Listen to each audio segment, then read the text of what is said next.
I mean, am I in the center of the frame? Yeah, I guess I'm in the center.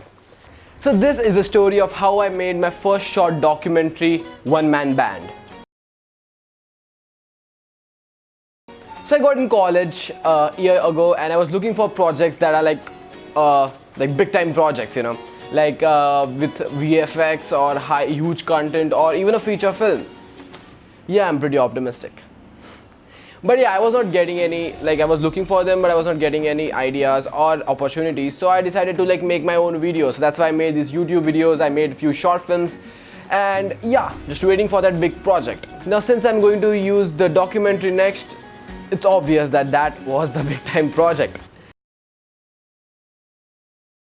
May 2019, this May, I got a call from one of my relatives who saw one of my short films and told me that they wanted me to create a documentary for them. And it was like an information documentary for the Jaggery product. I hate you, man.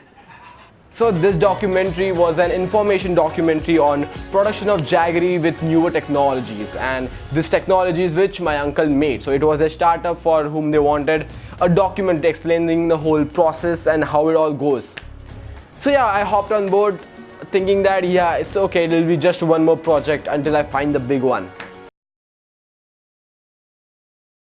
The journey started, it was supposed to be done in 3 weeks because I had a trip planned after that.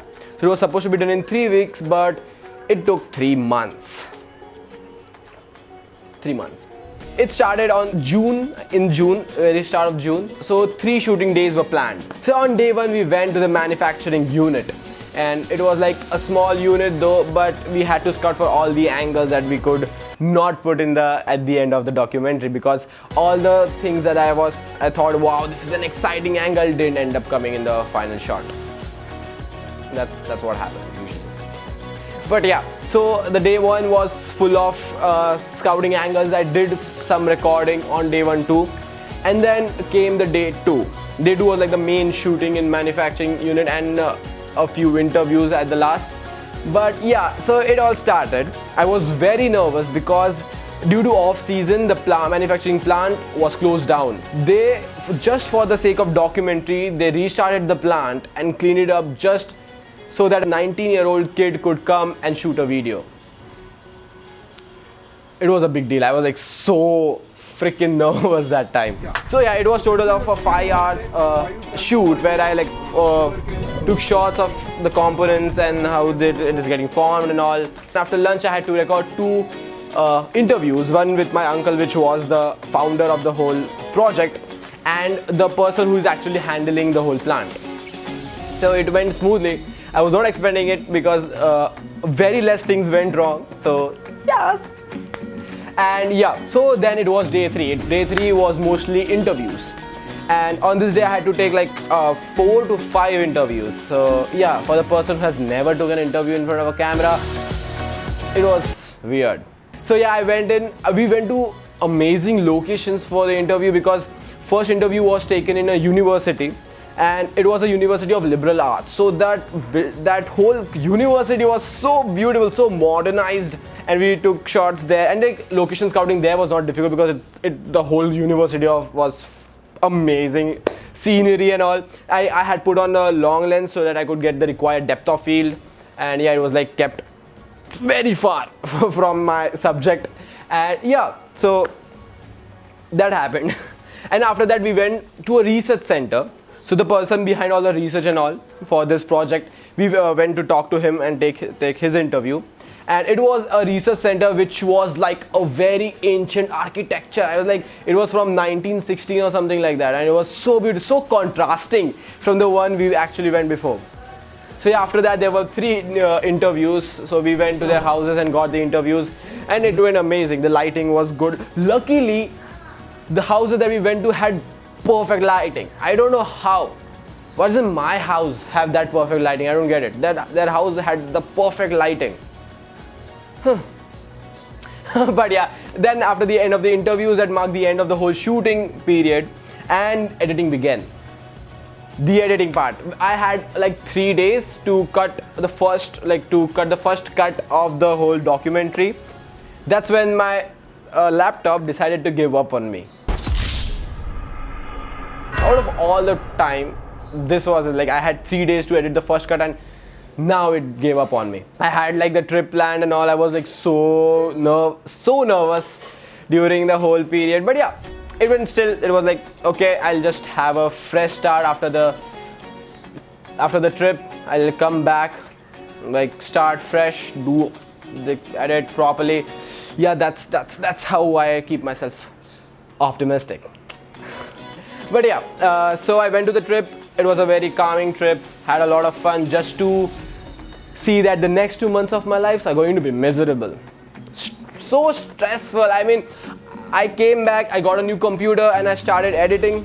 It was a very lucky thing, you know, because I had inputted all the data in the old computer and did not delete the content from SD card. If I had deleted it the whole 3 days, a lot of people who came up for the shooting and I would have all gone to waste, and that was like a relief. And happiness, true happiness. But yeah, so I started editing and editing and editing and editing and editing and editing and editing. It took me like 2 months to edit the whole thing, because I used to edit one take. The first cut took me like a week or so to edit, and then I sent it to them, and after a week they sent it back and they were like, no, these are the changes. I was like, okay. I sent it again, it came back, I sent it again. At the end of the whole documentary, at the end where the take was like, yeah, this is okay, it was the 13th cut of the documentary, and by the end of it, the documentary had 5 versions, where 3 were lengths and there were 3 languages. I mean, I had like talked to them that I'll make a 22-minute documentary for them, and that was it. By the end of it, there was a 22-minute version, there was a 12-minute version, there was a 5-minute English, there was a 5-minute Hindi, there was a 5-minute Marathi. This documentary was shot in 2 different languages from the very start.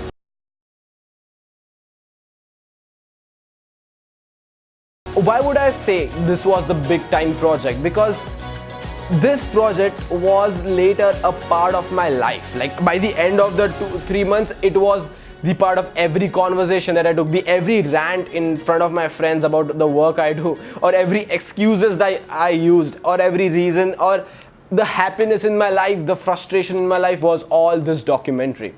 And I guess that's what a big time project is, when it's not just a project but a part of your life from then on. But I guess that's what made it worth it. That's what made it the best 3 months, because this project, like, I got to learn a lot from this project. But yeah, this was my experience. I decided to talk about this experience to you guys because I know everybody in their life have some kind of thing that eats them up every day. Like, but still they try to ignore it, because I guess ignoring is the easy option. But you know what? If you just get over with it, just do it and get over with it, that is the most satisfying feeling you'll ever get, and it's completely worth it. So I hope you guys got a little push after watching this video. So you guys go and do that one project that was like eating you up, making you frustrated. And yeah, so I hope this was helpful. If you like this kind of thing, because this type of thing is very random, because I haven't done this kind of thing to tell a story in front of a camera. So yeah, if you like this video, give it a thumbs up, subscribe if you know me, or you like this kind of content. This is a filmmaking channel and I post a lot of randomness too. See you guys in the next video. Until then, keep learning.